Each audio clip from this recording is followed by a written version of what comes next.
Okay, so thank you. It's a pleasure to be here. So I'll be talking about a little bit about the dark matter quest and what's the current status and some perspectives on this. Um, so um, the outline of my talk, I'm assuming that not everyone here works with dark matter, so I will go through a little bit of the basics and the evidence of dark matter and also a bit of composition of dark matter candidates. I will talk a little bit about potential problems, and which afterwards will come to challenges, which is the small-scale potential problem, and also the current excluded models. Then I'll talk about indirect detection. I will give an example of indirect detection on how you would do some kind of analysis on dark matter analysis using ice cube data. And then I'll go to direct detection, the exclusion region, and perspectives on the topic. So, all of the dark matter started at the beginning of the last century, and one of the persons working on this, and one of the first ones to realize that there was something in the universe that we were not knowing what it was Frank Zwicky, and in 1933, and what he was doing, he was analyzing the movement of the coma cluster. So his idea is you have the mass measurement that you had from this cluster was done all through luminosity analysis. So you would see how much light you get from the coma cluster in your telescope, and you know that all matter at that time, all matter that was known, with an exception of neutrinos maybe, which at that time wasn't even mentioned, that these particles, protons, neutrons, electrons, they would interact through the light, through electromagnetic interactions. So he compared this mass measurement that was given from the luminosity that you were analyzing with the virial theorem that mainly showed you how this cluster of galaxies should rotate if it had the mass that you can infer from luminosity. And what he found out is that the rotation was much faster than what you would have if you included only the mass that was visible through the luminosity. So the galaxy in this cluster was moving too fast to be bound only by the mass that you could infer from luminosity. So from this, he got to the conclusion that 80% of the, or for him it was a little bit, not 80%, but about 80% of the matter had to be some kind of matter that does not interact with light, that you don't measure when you have the luminosity measurement. And therefore, he gave the name dark matter because it wouldn't interact with light. Zwicky was a very knowledgeable, and he did very important things in astrophysics, but at that time, the idea of dark matter wasn't really taken very seriously. It was there, but people didn't pay too much attention to it until the 1970s, when Vera Rubin in the United States mainly revisit the idea and started measuring the rotational curves of galaxies. At Zwicky time, you didn't have the precision to measure the rotation of one single galaxy, so that's why he did the cluster of galaxies. So having the rotation, she noted exactly the same feature that was noted by Zwicky, that these galaxies were rotating too fast to be bound by the visible light. So here's one example of the rotational curve she gets. So that's the rotational curve of the galaxy versus the distance from the center of the galaxy. And as you can see, the data points do not follow what would be expected from Newtonian dynamics. It mainly, you would expect it to grow, the velocity, and then to fall when you go further away from the center, and that's not what you get. So mainly she confirmed Zwicky's idea, and the dark matter extends much further away from what one would expect. So, what do we know? I think this, no, that's fine. So, let me see if I fix this. Yeah. So what do we know about this dark matter? About this matter that does not interact electromagnetically and that composes most of, mainly our halo, the galaxies, and so on. So we know a lot, and everything we really know is through the gravitational observations. So, and that's why we need to go to cosmological scales. So all the evidence, which I will talk about a little bit more than the rotation of the galaxies, comes through the gravitational observations, and all of them, if you use dark matter, you will see that it solves all of these different missing mass issues, which I summarize in this slide. So you have the galaxy's rotations, which I already mentioned, and you have gravitational lensing. What is this? So gravitational lensing is one of the things that Einstein predicted, and mainly the idea is if you have a set of galaxies on your background, so you have some cluster of galaxies or galaxies emitting light towards you, and between this galaxy you have another cluster of galaxies in the middle, the light will bend.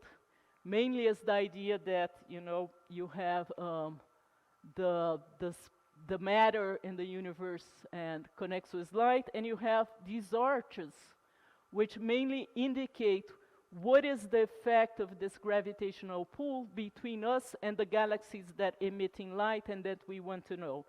So with this, measuring the arches, you will have an idea of how much matter you have in between us and can infer the mass of the object of the, let's say, a galaxy cluster that's between the galaxy that's emitting light and us. And so this also shows that the matter that you need for this effect is much larger than the matter that's observed inferred from light, and you have, therefore, the presence of dark matter here too. Another evidence comes from the hot gas in galaxies, and mainly is you have, within a galaxy you have hot gas, and you need a potential well to keep this hot gas within the galaxy. Otherwise it will just flow away. And once again, if you infer the mass of this galaxy through the luminous measurement, it will not be enough to hold this gas within the galaxies. So this is another evidence of the dark matter. And as you see, these are all evidence from the gravitational pull. So there is a different kind of evidence, and this different kind of evidence comes from, there's one other kind of evidence that's very important from the gravitational pull, which is called the bullet cluster. The bullet cluster is one event.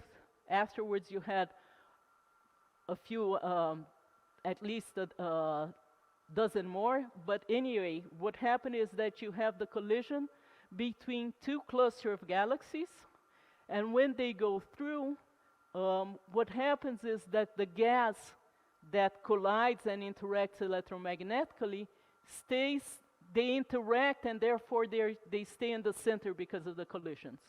However, dark matter that will not interact, it will only interact gravitationally, which is much weaker than the electromagnetic interaction, it will go through as if nothing happens. So this is represented by the blue here. So if you analyze this, you can get the mass distribution from weak lensing, and these are these green curves here. And you see that the mass distribution is concentrated on the edges after the collision. So it's concentrated where the dark matter is that went through without colliding. And you have in pink here, like in the other, you can measure the hot gas with some, here it was measured with Chandra, and you can see that it stays within the center of the collision. So this is mainly direct evidence of dark matter. It behaves exactly as you would expect from a dark matter collision. And so it's called one of the direct detections of dark matter. I put here, it cannot be explained by Mond, but I didn't talk about Mond yet. So Mond would be modified Newton dynamics. And the idea here, it's very interesting, is just go to the gravitational curves and you say what you need to modify is not the amount of matter, but is the laws of the Newtonian dynamic. And there's a whole theory about this, and the problem is they are not consistent with many of the observations. One of them is the bullet cluster. So then you have evidence of the impact that the dark matter causes on the structure of the universe, mainly on cosmology.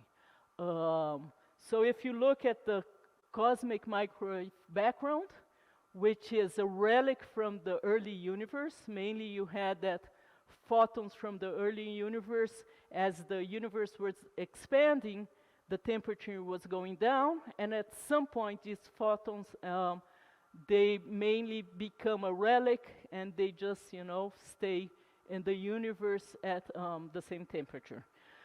So this has to do with the structure formation of the universe, and you can show that if you only have known matter, baryonic matter, when you have structure formation, you will have anisotropy on the temperature of the CMB that's of the order 10 to the minus 2, 10 to the minus 3. However, what was measured was 10 to the minus 5. And this is consistent with cold dark matter.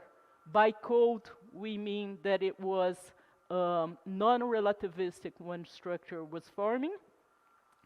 And the reason for this is that in the early universe, you have the particles dancing around, and somehow when you try to form an atom, a photon would make this harder to happen.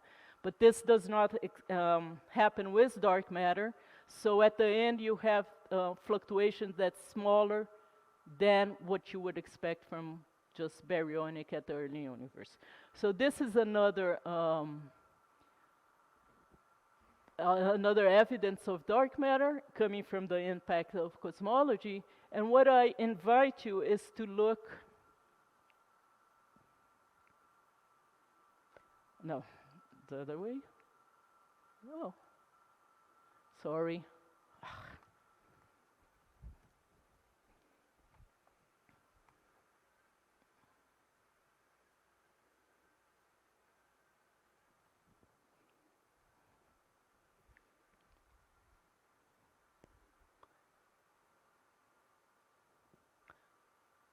Uh-oh.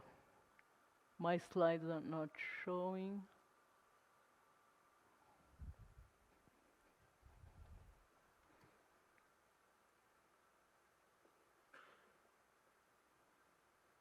Yeah. Unfortunately, I don't know what's going on. Let me come out.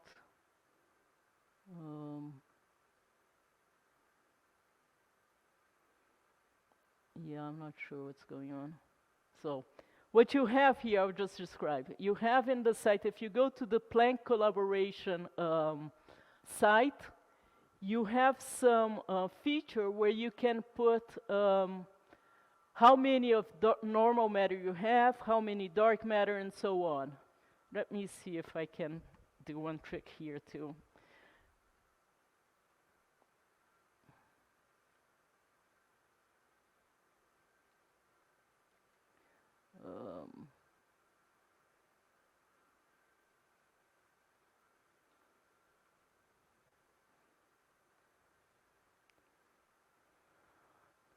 Just 1 second, I think I should be able to fix this. I'm gonna go to the PDF file.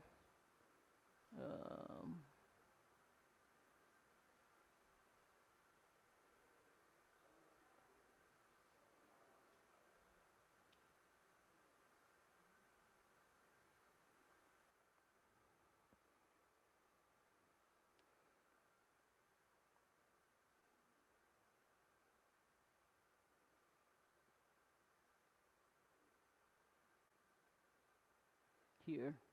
Yay.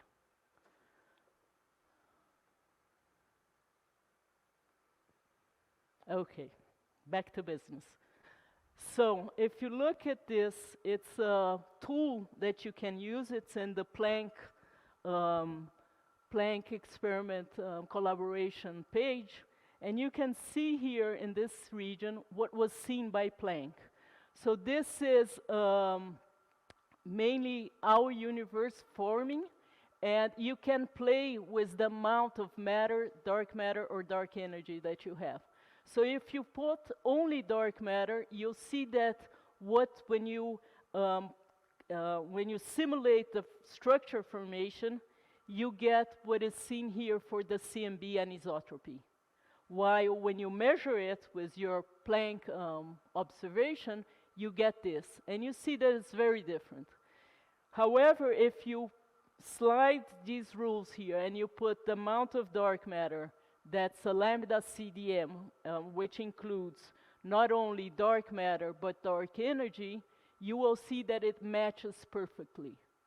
So this is a tool. You guys can go there and use it. It's interesting. You can change but you can see that it's compatible. So the dark matter evidence is very strong, not only through the gravitational pull, but also through its impact on the structure formation. So if you get all observable scales from, the beginning of the universe and, structure formations and so on, you will see that the lambda CDM and the dark matter paradigm is valid in all of these scales. And you can't find any other theory or paradigm that will be valid in all these scales. So I will mention here an interesting observation that was made. That's a galaxy that's lacking dark matter. And this is interesting because a galaxy lacking dark matter actually is one more evidence of dark matter and not the opposite. And here the idea is that when you have the rotation curves, as we've seen, you will have that the mass of your galaxy divided by the luminous mass is very small because you were missing the dark matter content here. So in this galaxy that was seen by these experiments, Dragonfly, which the Dragonfly was who noted this feature, and it used also the slowing digital survey data and CAC data, and what they show is that all the mass here is compatible with the mass seen through the luminosity. So you have no need for dark matter here. So what's the conclusion? The conclusion is that sometimes you don't have the dark matter coupled with the baryonic matter in galaxies, but this rules out MOND because the modified Newtonian dynamic mainly changed the Newtonian laws for the rotation of these galaxies. As you have a galaxy that does not have dark matter, so if MOND proposes that there's no dark matter, but you have to modify the Newtonian dynamic, there would be no reason for these galaxies not to have dark matter. And then the ideas here, you have a lot of proposals about what made this galaxy lack dark matter, and mainly one of the ideas is that you have a giant galaxy very close to it, and this small galaxies came from this huge giant galaxy, and and it came out only with dark matter, not with the normal matter. So there's many ways to explain the lack of dark matter, but MOND cannot hold once you see a galaxy that does not have dark matter. So we see that we have independent measurements, observations, all through gravitational considerations that mainly show us that you have dark matter in our universe.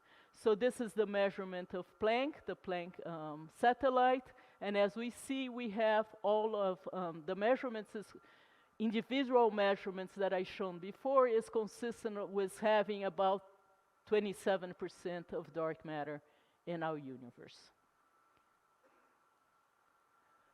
So what else do we know? So then we come, well, if there's dark matter, should we know what's the composition of dark matter? And what we know is that it is not explained by the standard model of particle physics. So the standard model is a very, very successful model. It explains not only what we've seen in particle physics, but it proposed other new particles that now aren't so new, but at the time when you had the development of the standard model, it was proposed and you found all these particles, like you found the top, you found the Higgs, and so on. So it's very successful, but the only particle that wouldn't interact with light, with the known particles, would be a neutrino. And it would be an excellent candidate for dark matter. However, the problem is when you try to understand galaxy formation, you see that the particles cannot be relativistic. So neutrinos are relativistic at the time of galaxy formation, so it's ruled out as a candidate for dark matter. And then you can have what we call warm or cold dark matter, being that they are either non-relativistic for cold dark matter or semi-relativistic for warm dark matter. And you have a very popular candidate, a group of candidates, which are the weakly interacting massive particles, WIMPs, which the fact that what I will show you later on, but mainly it yields the necessary abundance of dark matter, and that's why it's so such a good candidate for dark matter. So we know that the dark matter does not interact strongly with normal particles. And how do we know this? Mainly because it's much easier to detect. So a WIMP, a weakly interacting massive particle, if it goes through your detector, if it interacts once, it's also a miracle. It's almost a miracle because it interacts weakly. However, if you have a dark matter that's strongly interacting and not weakly interacting, it will interact many times in your detector. So with this, you can probe looking for particles that scatter a lot. So this was done looking at CDMS and Edelweiss data, and you exclude most of it. And here you will use indirect detection also to probe this, and you see that for a particle, a dark matter particle that has 10 to the 4 GeV up, mainly they are excluded if they interact strongly. So we know that they aren't a SIMP. They might be a WIMP, but not a SIMP. SIMP in terms of strongly interacting. So, at the same time that we have all these analysis and observation at cosmological scales, we come more down to Earth and we have the LHC. And mainly the LHC was built, among other things, but with the purpose of testing extensions of the standard model of particle physics. Why? Because both from experiments and from the theory side, you know that the standard model of particle physics, when it gets to electroweak scales, it needs some extensions. You have some problems, like the hierarchy problems and so on, so you need to have some model that will extend the standard model of particle physics when you get to electroweak scales. And not to solve the cosmological problem, but to solve the particle physics extension of the standard model, you have almost all these models have a dark matter candidate. So normally they are the lightest particle, a stable light particle of all these models, which can be the supersymmetry, Kaluza-Klein, Techni-Baryon. You have many proposals. However, you know, as we are testing and probing the parameter space with the LHC and also looking for dark matter, you haven't found any of these the solutions that we had when the LHC started running. But today we have amplified these models, and you have many other possibilities. So, the scenario that we have is that dark matter is needed in cosmology. Okay, you have many observations where you need dark matter in order to understand what you're seeing. And on the other hand, in particle physics, you need an extension of the standard model at the electroweak scale. So independently of the cosmology necessity for dark matter, you have candidates that come from particle physics. So physics beyond the standard model is required in cosmology because you know that dark matter is there, and it's expected in particle physics. So with this, you have these two areas merge in trying to understand this component of the universe, and mainly you have a very rich field of analysis and research. So, going to the weakly interacting particles, why is it such a popular group of dark matter candidates?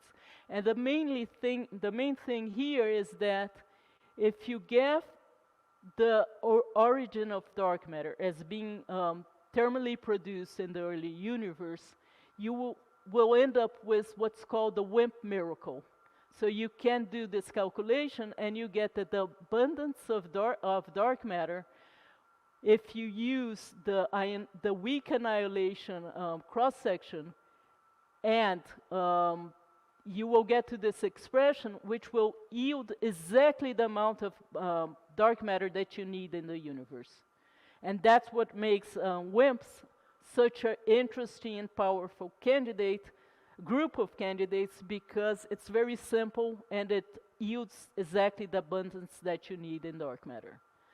The other thing is that's interesting from the experimental perspective is that the interaction with the target of the nuclei in your target, when you look directly for dark matter, is a reasonable number, and you can mainly detect it if you consider that dark matter not only interacts gravitationally, but it interacts also weakly. And this weak interaction is something that we supposed, and we suppose because in the particle physics models beyond the standard model, it comes naturally, this weak interaction.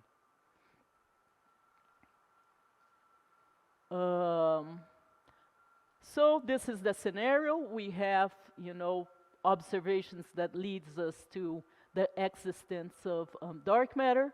We have a powerful model, which is the standard model of particle physics, which offers candidates. And so if you look to the observations of cold dark matter simulations of how the universe is, the structure in the universe comes along from the early universe, you have you do simulations, cosmological simulations, with the bases, the seeds that come from cold dark matter, and it's extremely successful in reproducing the universe we see. As I showed you in that Planck rule, that you can see that you can fit very well what you see with cold dark matter, the cold dark matter. However, if you go to small scale, you have what's called potential problems. So we don't know yet if this problem comes from some feature in the cosmological simulations that weren't well understood, but there's a lot of work being done there. And mainly the idea here is that when you see the structure formation and you compare the rotational curves with the distance from the center of your galaxy, you will have that the simulations will have a center that's not as round as you can see in the observations.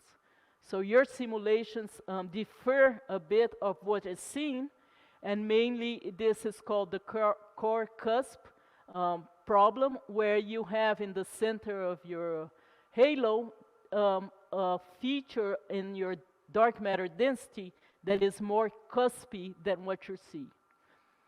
This problem is related to another problem that's called too big to fail. And mainly the idea is that these simulations predict very massive satellites that are not seen. So these two problems are connected, and it's called like a potential small-scale problem of cold dark matter.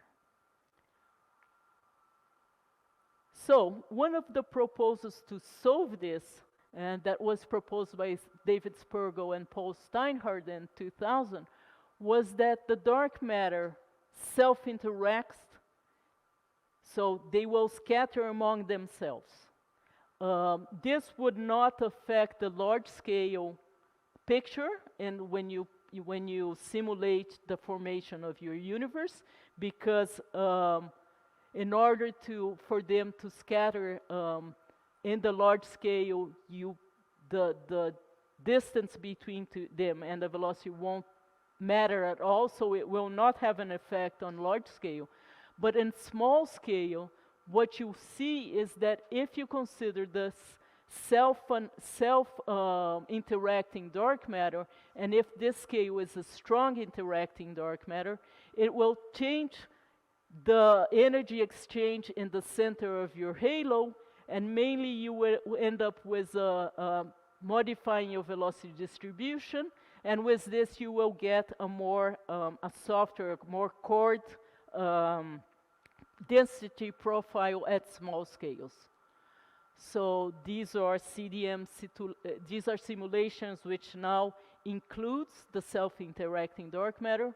Here it's not so visible, but anyway, this side here is cold dark matter, and this side here is cold dark matter with self-interactions. And you can see, or I'm not sure you can see, but this halo here, it's much rounder. It has a core profile than when you do not consider the self-interacting dark matter. So you can show by these simulations that this self-interacting would solve the small-scale problem. And the bullet cluster is one of the strong evidence of the interaction. Actually, it's what can put a limit based on observations on self-interacting. Because when you have the collision of the two galaxy clusters, if you have scattering self-interaction of the dark matter, it won't pass so far away than if you have interactions of the dark matter itself. So with the bullet cluster, you can put constraints of the self-interacting dark matter, and if you join this result from the bullet cluster with results from simulations, you know that the self-interacting cross-section over the mass of the dark matter has to be within this interval here. So I'll leave this self-interacting problem for a while, and I will revisit it. But for now, let's talk a little bit about how you detect dark matter. So this is a classic plot. I think you guys already seen it in many places, but anyway. You can have the direct detection, where mainly the dark matter will interact with the nucleus of your detector. So you have dark matter standard model, and then they will scatter, and you will detect the recoil of your nucleus due to this interaction.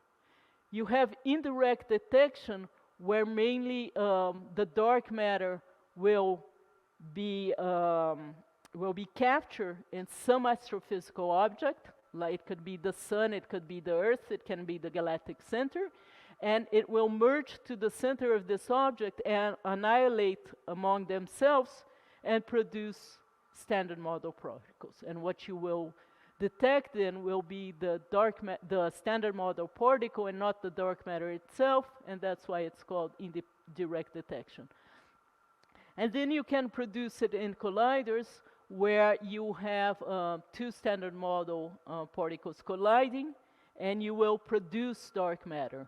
The signatures here in the colliders will mainly be missing energy and missing momentum, because what you will have is that two particles will collide.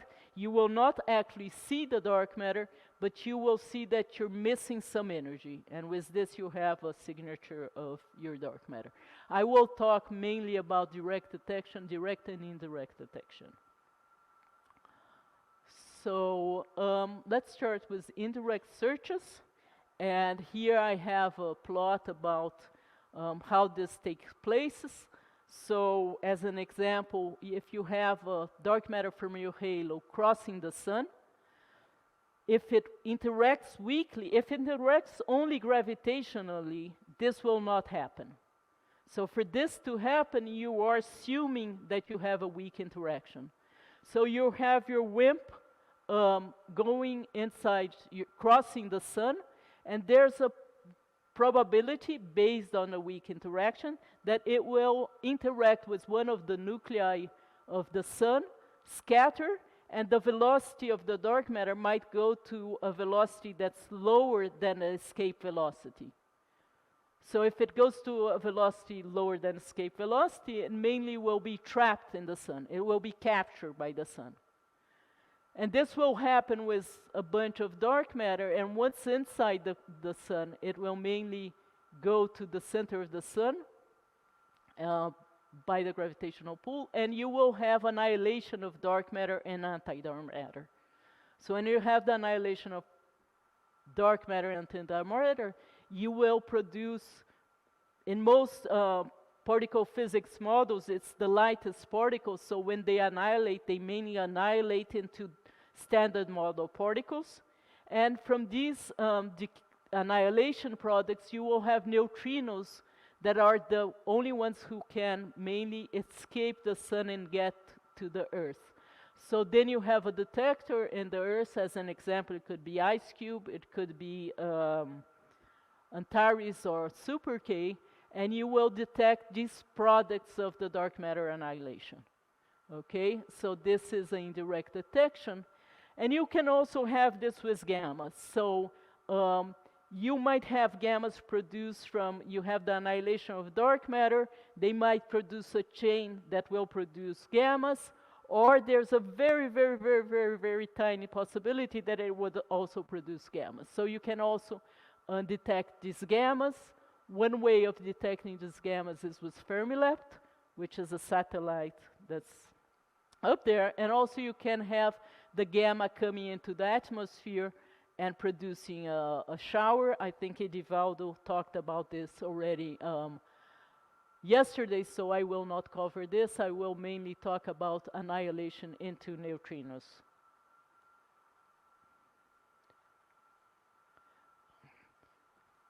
So the annihilation channels, there are many possibilities. So when you have, here saying supersymmetric neutralinos, but it doesn't necessarily need to be this. What matters here is that you have a particle, a dark matter particle with the antiparticle. They interact and they have many possibilities of productions, like quarks, leptons, bosons, and these particles will have a decay chain that at the end will produce particles that we can detect, and which will be an indirect detection of this process here.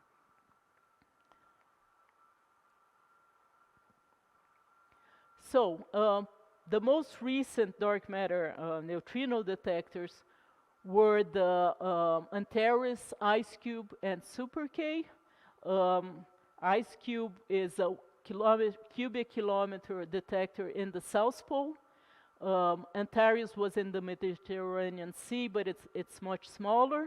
And then you have Super K, which is in a mine in Japan. And the interesting feature here is that it has a lower energy threshold when you compare with these two.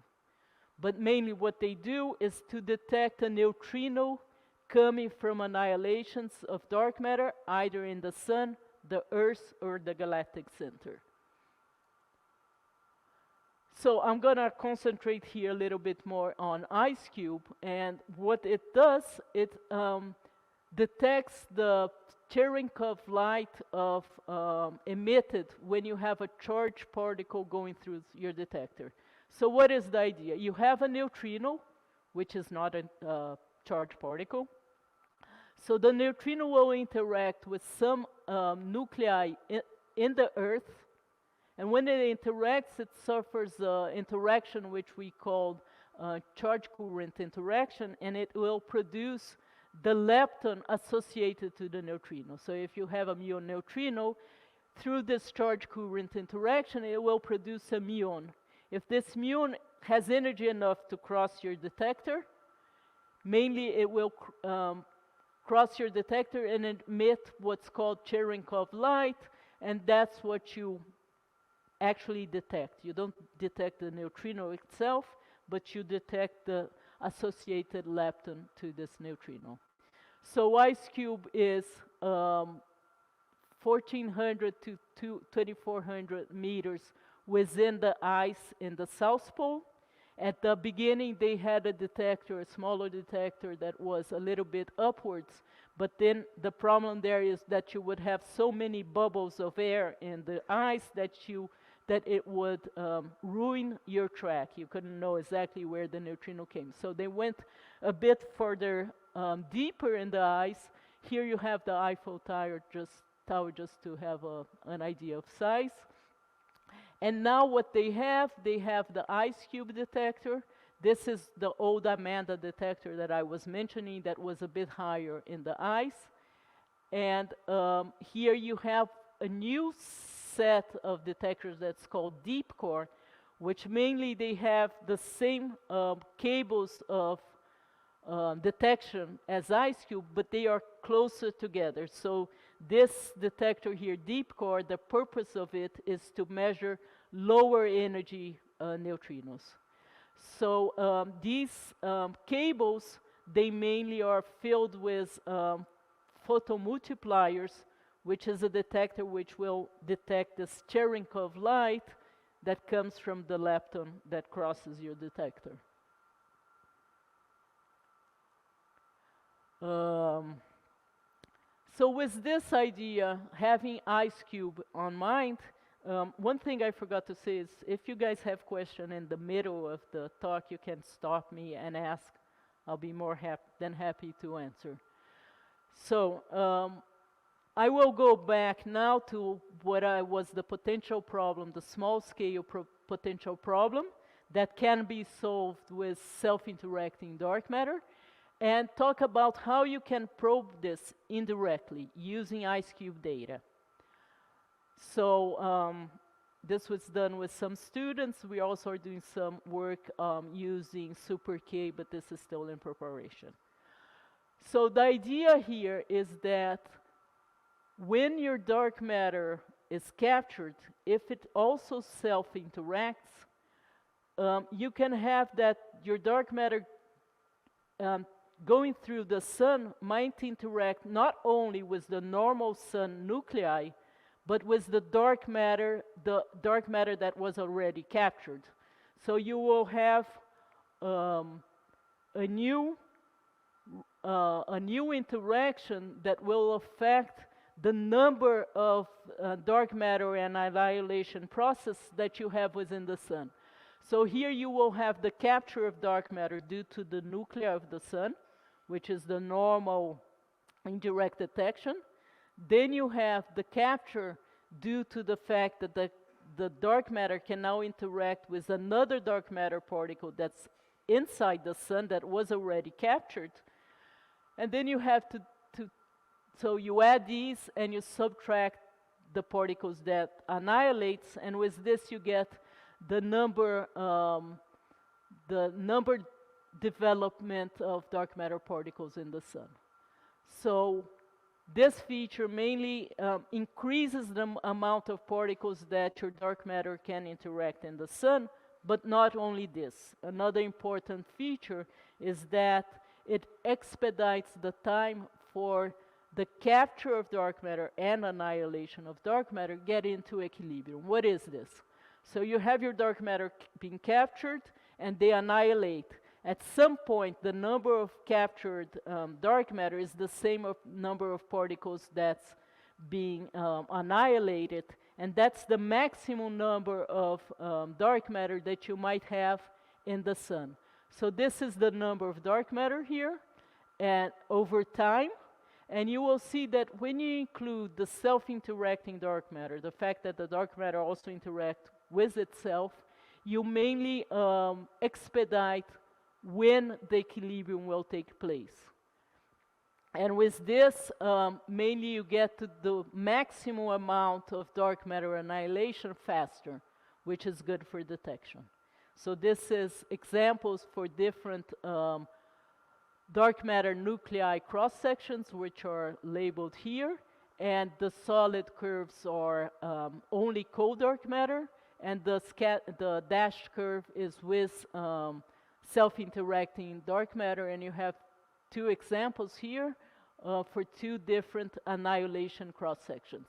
And as you can see, the time is expedited, and you get to this equilibrium much faster when you include self-interactions. So, in order to analyze this, I just thought it would be interesting to have an idea how you do the analysis itself when you actually computing things. So mainly, there's a code called WIMPSIM, and what it does, it simulates the annihilation of particles inside the sun, and you can choose your dark matter particle if it's supersymmetric, lightest part, the LSFP, a neutralino, or any other kind of dark matter within this program, and it will annihilate it, and it will do the propagation of neutrinos considering through the sun, considering charge current and neutron current interactions.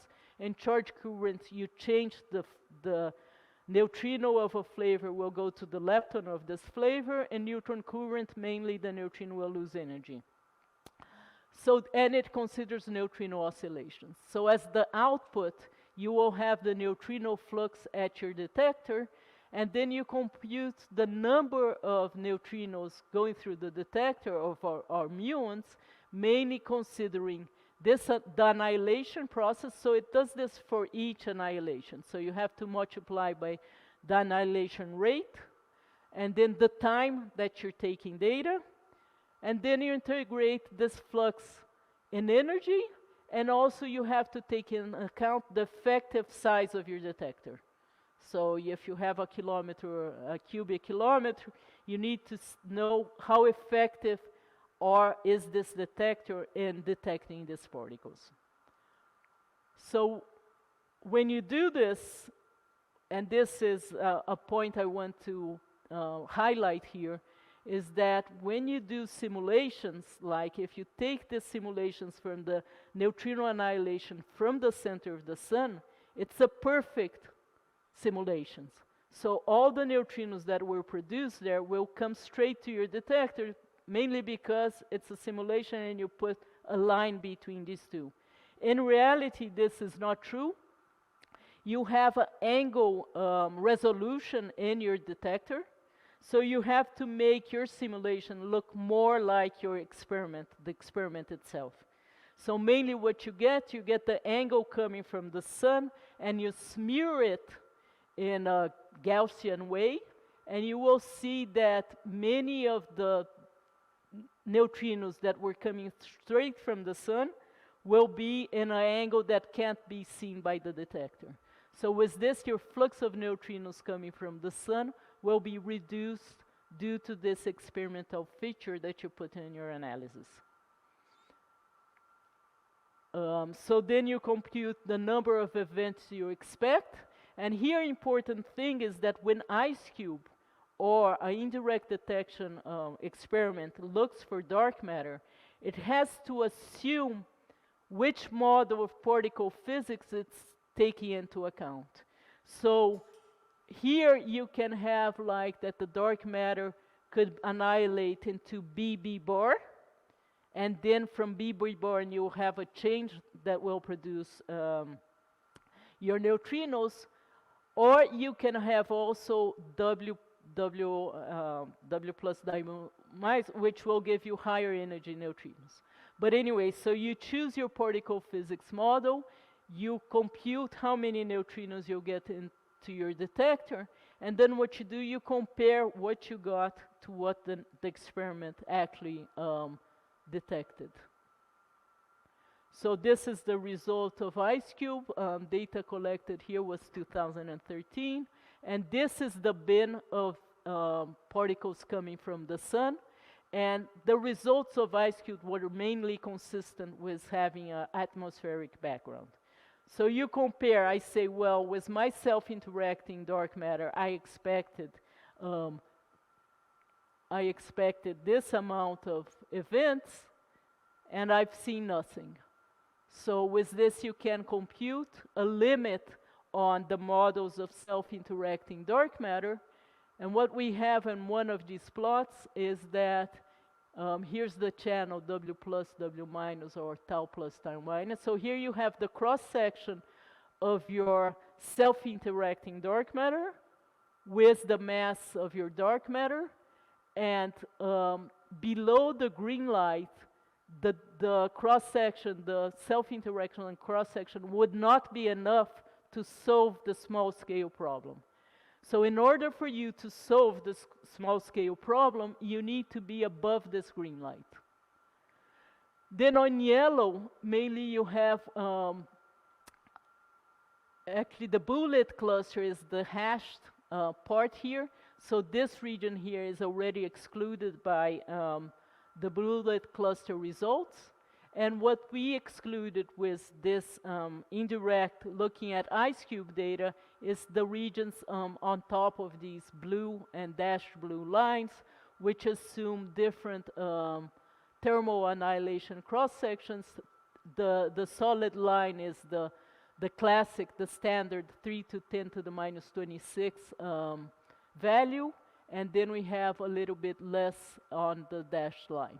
So you exclude some of the self-interaction models, and on the other hand, you also confirm the limits imposed by the bullet cluster.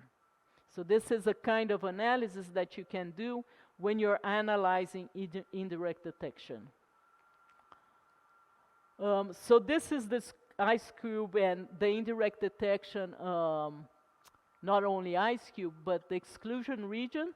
So this is the cross-section which is spin independent, and here's the cross-section of the dark matter with a proton when the cross-section is spin dependent. And what you have here is that the indirect detection is better off than direct detection when you're doing the spin dependent. And the reason for this is like the sun, this is actually from the sun. The sun has a lot of hydrogen, mainly hydrogen, so you have a spin-dependent cross-section. When you do the spin-independent, the direct detection does much better. So here you have the results for IceCube, Super K, and Antares, and in different colors. And here below you have the limits that you had at this time from the direct detection experiments. And here's the spin-dependent cross-section, and you see that they can go lower than the direct detection results. So Super K also, the important feature of Super K is that it goes to lower energies. So here you can see Super K is the dashed, and it comes all the way to less than 10 JeV, while Antares and IceCube has a higher energy threshold.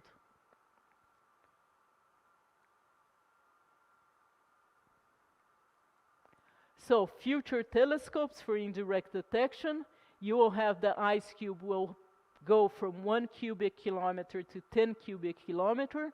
It will double the instrumentation. So this figure here shows the current IceCube in the center and expand it, it will be called Ice Cube Gen 2. In terms of the Antares, so Antares is in the sea, while Ice Cube is in the ice. So there's good things about it, but one of the problems that you have when you go to the sea is that you have bioluminescence. So you have to take care of the creatures that, you know, have some lights on it and fires your detector because they are going by. So this will be done at the British Columbia, at the Pacific Ocean, and it will have 3 cubic kilometers, and it's supposed to be built by the end of this year. And then you have Hyper-K, which will go to 260 kilotons of clean water, and they have photomultipliers around their detector, and their new detector is supposed to start in 2028. So let's go now to direct detections. Again, if anyone has questions, please stop me, and I'll be happy to answer them. So direct detection, mainly oh, good.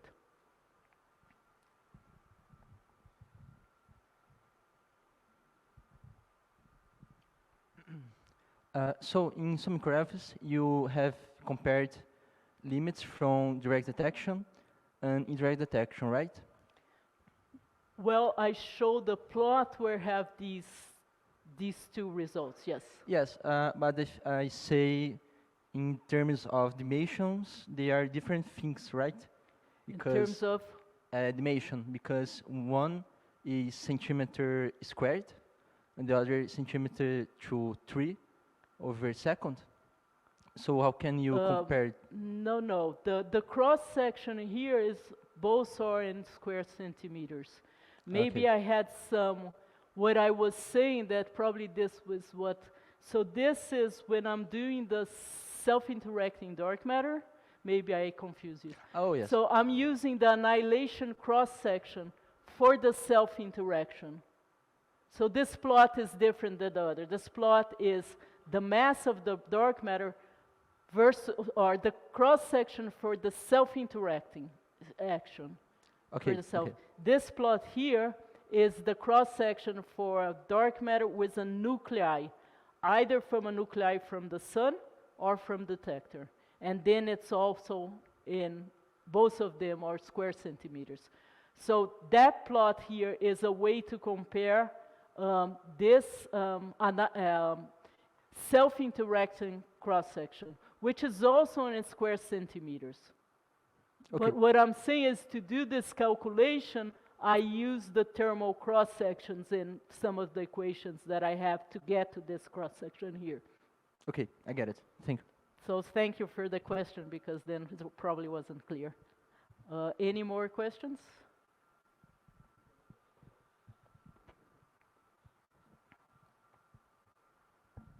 Just going back to the sun capturing dark matter,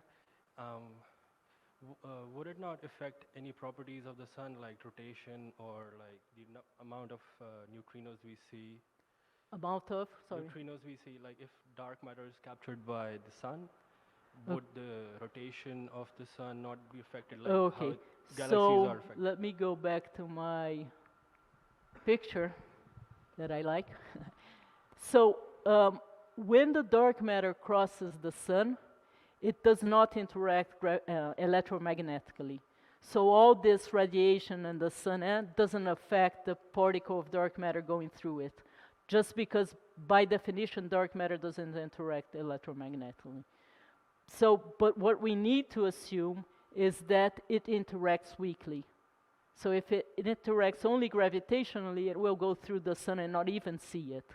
So the effects of the process within the sun won't affect the dark matter, because it doesn't, the electromagnetic interaction will not affect it. The what? The rotation of the sun. The what? The rotation. Oh, the rotation. Oh, no, yes. This is taken into account. So when you do, yes, sorry, I didn't understand. So the rotation is taken into account. So what you have is that for this dark matter to be captured, you assume that the halo of dark matter, and you have the sun the, the relative velocity of the sun movement with the dark matter. So this is taken into account. And it's an important thing to be taken into account. So thanks, yes. Any more questions? So let's go to the direct detection. And once again, if you want, just stop me and I'll be happy to answer questions. Oops, I went too far away. So direct detection. So what is the idea here? The idea is that you will have your dark matter going through your detector. When it goes through your detector, it mainly has a chance of interacting if you consider the weakly interacting cross-section. So the idea that it will go hit one of your nuclei inside your detector. Here I put argon as an example because the experiment I work with uses argon, and it will scatter. In this scatter, you will have that the nuclei of your detector will recoil. And so you can measure the energy of this recoil within your detector. And that's what you measured, and that's why it's called direct detection, because you have your dark matter actually hitting your detector. So the expected rate depends on some parameters. Two of them are related to particle physics, and that's the cross-section of your dark matter with the nuclei of your detector and the mass of the dark matter. Then from astrophysics, you have the density of dark matter in our halo and the average velocity. So, and then you will have detector features like efficiency and analysis cuts that you have to take into account and so on. So the rate will depend both in astrophysics, particle physics, and detector parameters. So one interesting thing is that you've probably seen a plot which is the current detection exclusion region, and they are always plotted as the cross-section of your dark matter with a nuclei versus a nucleon, versus the mass of the dark matter particle. And that's as interesting. First, why do we use the cross-section of the dark matter and the nucleon and not the nucleus of the detector? And this is for you be able to compare different experiments. So instead of putting the result of a cross-section with argon or xenon, I put it with a proton, and I compare results from different experiments.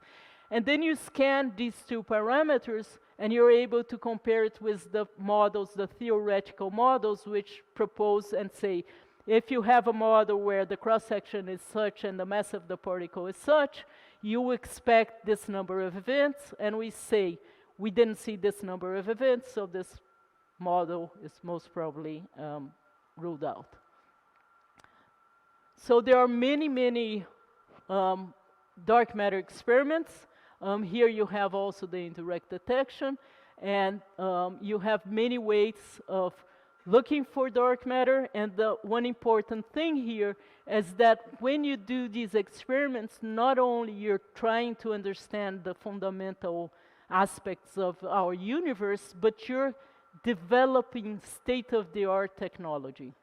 And that's many times why we get support, because we also have technology development that comes with these experiments, which is very important as well.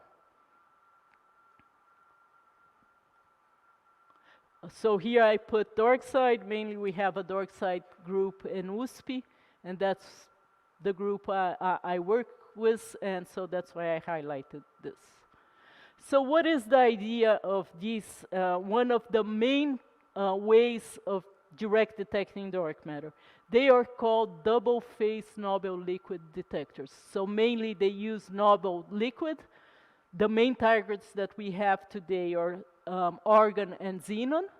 And the idea is that you will have an incoming particle which will interact with your one of the nucleons of one of the nucleus of your liquid organ, and in this interaction it will have two features. One, it will excite the nucleus, and when you excite the nucleus, it will come down to a lower level and emit some light, which is scintillation light, and it's called prompt scintillation light because it happens by the very interaction of the dark matter with your nucleus. And this is called the S1 signal in these detectors.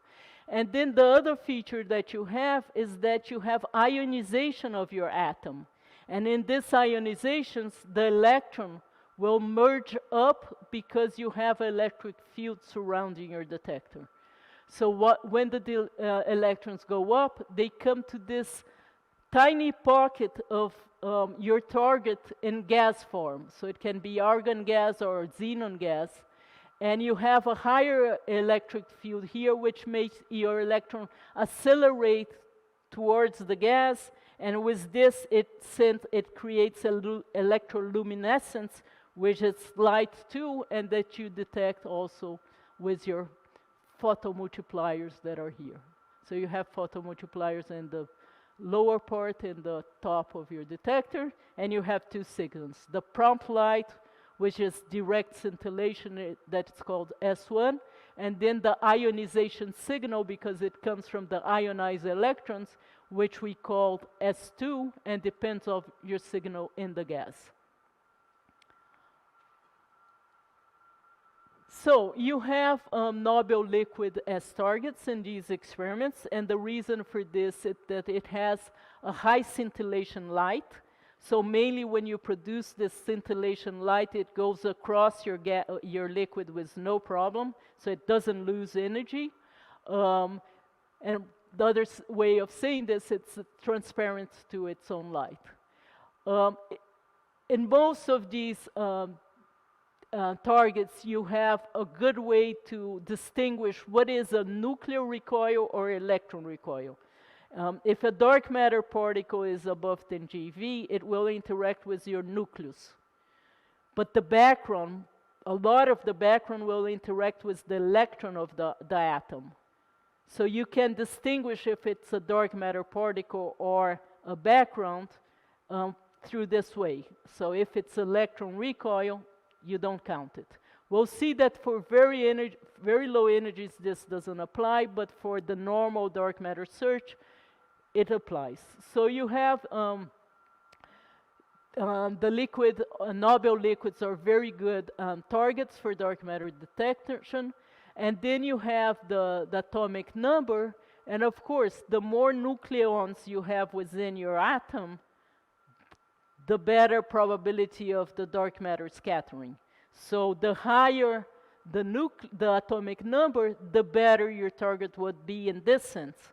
However, you have other features like the form factor and also the analysis tools that makes lower atomic numbers be better off. So if you combine this difference, you'll see that these are all very good targets for dark matter detection, and they are mainly complementary to one another. So as I said, the background, you can have electron recoils, and these are mainly come from electrons and gammas that get into your detector. So they interact with the electrons of your atom. And then you have the nuclear recoils, which is what expected from WIMPs, but it's also what is expected from neutrons. So the neutrons will interact with the nucleus of your atom exactly as the dark matter.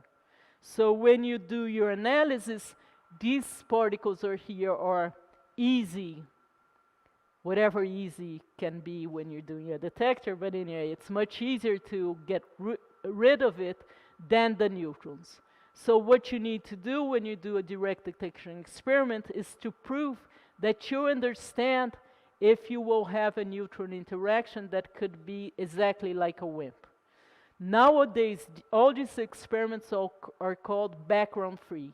And this, what means is that I understand my detector so well that I can guarantee you that there will be no neutron interaction in the detector. So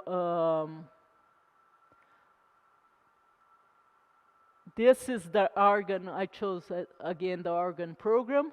So you went from a small detector that mainly proved that liquid argon is a very good target for dark matter.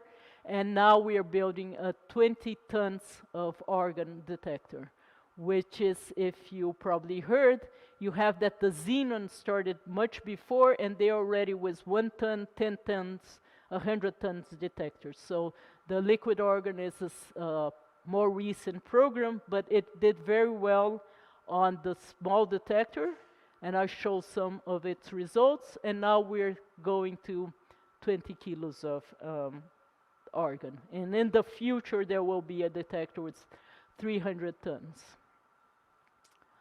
So again, this is the idea of S1 and S2, and this is a picture of the small detector because you can see the coils of the electric field very well. And here are the photomultiplier tubes, which is actually what collects the light, and it's the signal, gets the signal itself.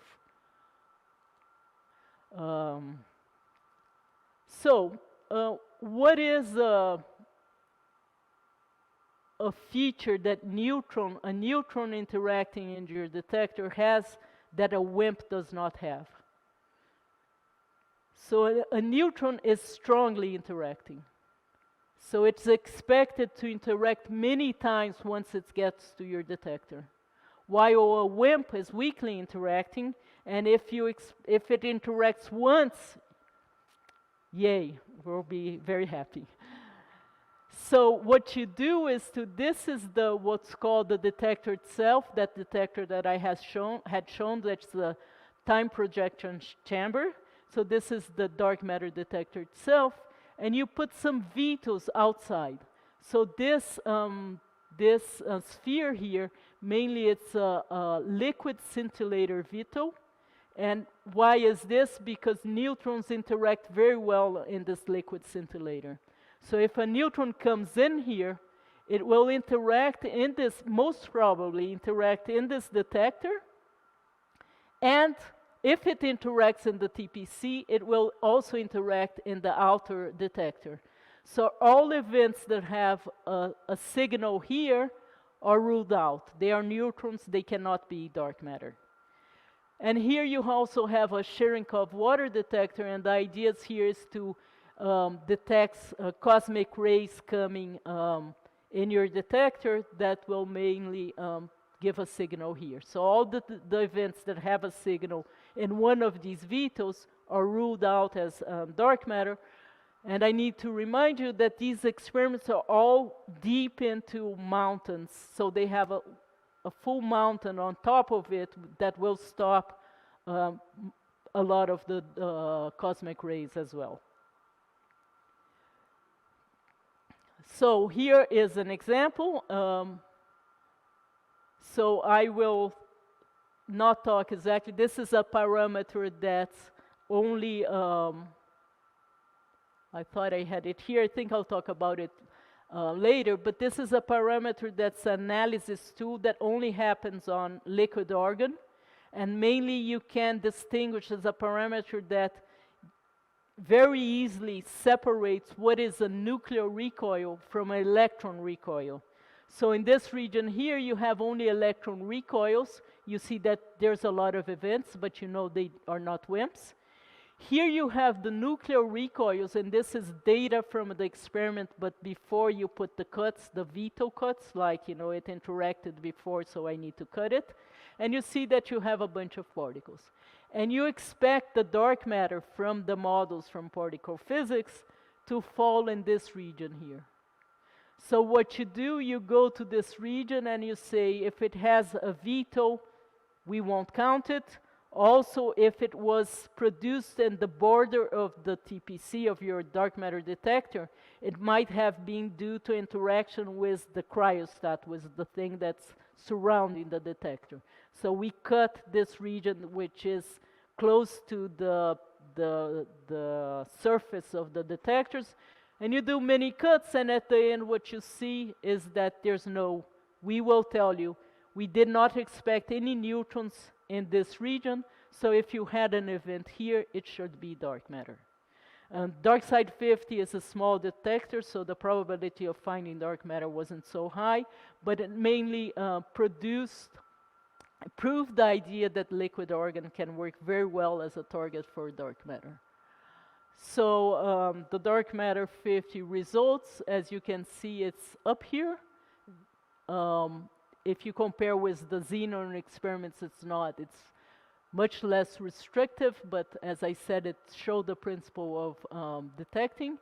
And it did a low mass dark matter, and this here, I will show you just a plot of the results. You will see that this tiny detector did much better than the other 1-ton detectors of xenon, and the idea here was that the analysis was creative mainly, and we got some very good results. Also, you can test the Migdal effect. The Migdal effect, when your dark matter comes into your detector, you will have that the energy will not only, the interaction will not only go into the nucleus, but also with the electron. So you have a combination of nuclear with electron interactions, which is very interesting, and you can put some limits to the Migdal effect. We have leptophilic events when we go to very low energies and the dark matter would interact with the electron. And also we have a low Bayesian detection. So, moving to xenon.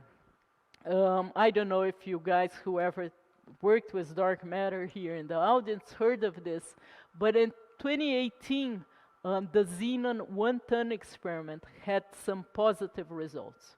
So it had an excess of events of electron recoils at the very low energy. So when the dark matter is very low mass, it can interact with the electron of the atom and not with the nucleus. And they had some excess at this region of the energy in the detector was 7 keVs.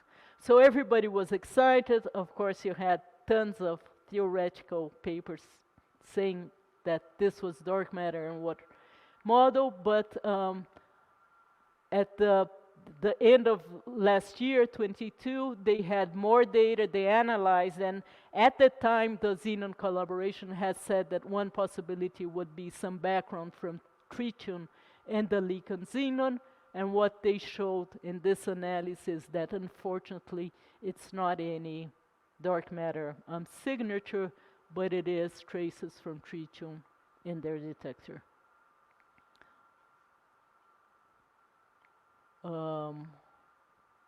So this is the current status of direct detection. So in this region, hashed region here, is the actual limit, the best limit so far that was done by the LZ detector. LZ is an experiment with liquid xenon, and it comes down to a cross section which is spin independent of 10 to the minus 47 square centimeters. This is lower than what we would consider weakly interacting, but you can tweak the mass with the cross section to still be a WIMP. And this is the mass. And you can see that you have mainly in this region here close to 100 GeV, then you have exclusion region. And these other lines is what can be done with future experiments. So you will have the dark side, which is a liquid organ experiment, will be these 3 lines here, depending on the fiducial field of your detector. A fiducial field means how much of the border you have to cut when you analyze your data. You have the xenon N-ton. After 5 years of data taking, they actually started taking data already. And you have the LZ after some time, which is this line here. So the future, we will go down, and we will get to what's called the neutrino floor. The neutrino floor is mainly a point where your signal will be the same as a neutrino interaction in your detector. So, um, so as you can see here, no, oops, sorry. Oops.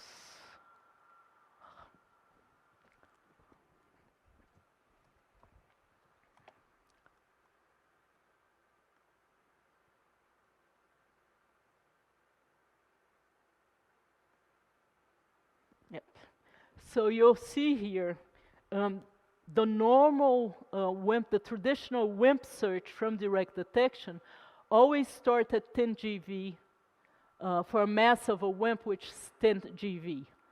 So the question came both from the theory side as in the experimental side, why don't we go lower? And the reason was that the traditional WIMP would fall in this region. So, but as we are going, we have scanned this parameter space and haven't found anything. There's a trend in the community, both from the experimental as the theory side, to look for lower energy dark matter. I won't concentrate here because I'm running out of time, but you have low mass models. You have a class of dark matter models which is asymmetric dark matter, which mainly gives importance to the fact that the density of dark matter over the baryonic density is a number of 5. And with this you get many models where the dark matter mass is within 1 and 10 GeV. And you have all the dark sector models. So for the particle physics models, Enrico's talk tomorrow, he will get to them much better than I could. So we did a low mass analysis, and at the end you can lower this region. You go to mass of dark matter that's below 10 GeV. And this is exciting because you can predict, you can say that the big detectors can go to lower energy region, which will probe other classes of dark matter models, which were not the ones that I put in the beginning, but you expanded those models to dark sector, asymmetric, and so on. So this is a new perspective into the dark matter. I won't have time for the actions, but I can answer questions, or in the coffee break we can talk about it. Another possibility would be that primordial black holes could be the dark matter. This is a paper in 2016 where Mark Kamiokowski thought that maybe LIGO had detected dark matter by being composed of primordial black holes that's about 30 solar masses. However, when he did the analysis, he showed that maybe it didn't detect dark matter, but it ruled out many possibilities. So this is the fraction of your black hole as dark matter, and the mass of the black hole, the ratio with the solar mass. And you can see that this fraction is small. You can avoid this limit. You can go to this region here, and there's some models that fall in this region here, but it seems that it's very hard.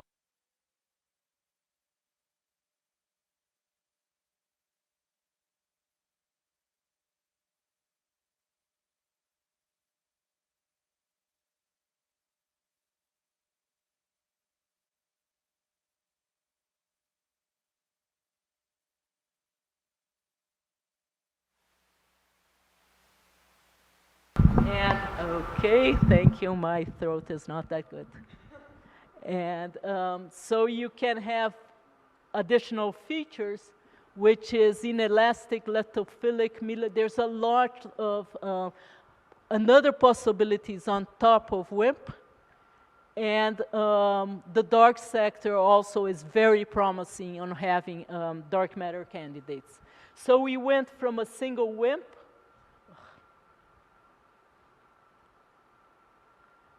to a whole new dark world. Welcome to the dark world. So this, again, you know, I think Enrico tomorrow can mention more. And in the experimental side, you have also a lot of new ideas. So the liquid Nobel that I mentioned are going to MEV regions. So you can have the xenon and argon coming down to MEV region, and you also have a bunch of other possibilities, sensei dynamics, semiconductors. There's a lot of new ideas on how to detect lower energy WIMPs or dark matter. So this is it. We have perspective. We will mainly in the next 5 years, I would say, you will go to another order of magnitude in what was called the traditional area to look for dark matter, and you are also expanding your search for lower energies. So the evidence for dark matter are very, very robust. You have the connection of cosmology with particle physics, and WIMPs are still the most natural group of candidates, but this is expanding both from the theory side to the experimental side. So you have that, you know, this history of looking for WIMPs mainly have shed light in many features of dark matter, and we're mainly probing fundamental aspects of our universe. And it's fun. So that is it. Thank you.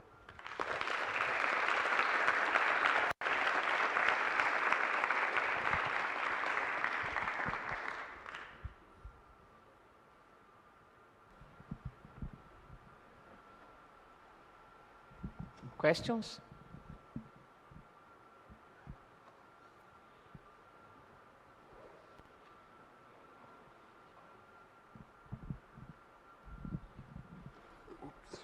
Thanks for the talk.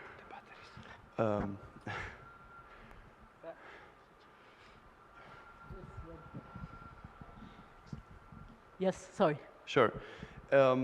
If we have a detection on Earth of a dark matter particle, for example, a WIMP or something, even with the ice cube or even in the LHC, for example, how can we connect that observation with the large-scale observations that we already have of dark matter? Okay, very good. So let's go to the...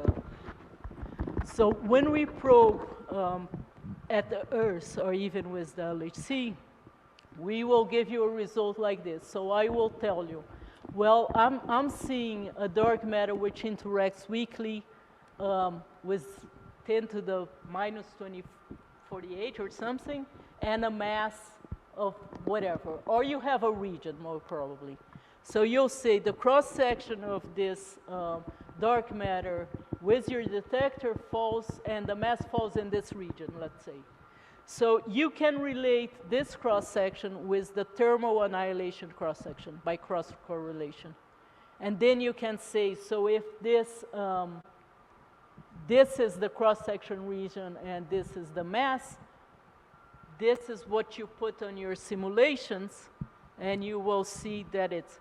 However, so what the cosmological simulations do, they get cold dark matter seeds.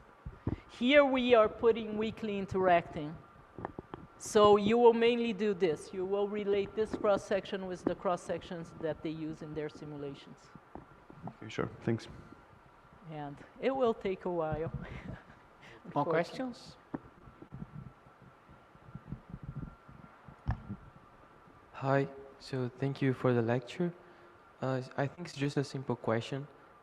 You comment that now we have some experiments that search for sub-GeV dark matter candidates, and you showed on a slide that we can have masses like 1 up to 10 GeV, and would you call them, these candidates, these sub-GeV dark matter candidates, as WIMP as well? Yes, this nomenclature is kind of tricky because if you go to, let's see, a very early plot, you'll see that when you relate the cross-section in your detector, sorry that, you'll see that it depends on the mass too. Here. So if you go here to this weak cross-section with the target nuclei, you see that you have the cross-section here that we're assuming a weak scale with the mass. So you have to compensate one for the other. So you could still, but if you go to the very low, low spectrum of the mass, then they call them wisps with an S, where the S is for sub-GeV particles. I see. So thank you. More questions? Hi, thanks for the presentation. Regarding the production of neutrinos through dark matter annihilation, I was wondering, do you expect a production of neutrinos from collision of galaxies that could be detectable? And if this is the case, do you have some candidates? From the collision of galaxies, because what you need to do to have is somehow a jet of these particles coming to the Earth. So when you have the collision of the particles, the dark matter mainly doesn't interact. So what they do is, if they're self-interacting, the final density of mass distribution will be a bit different. So instead of being farther apart, it will be closer apart, which is this, let's see, I think it's,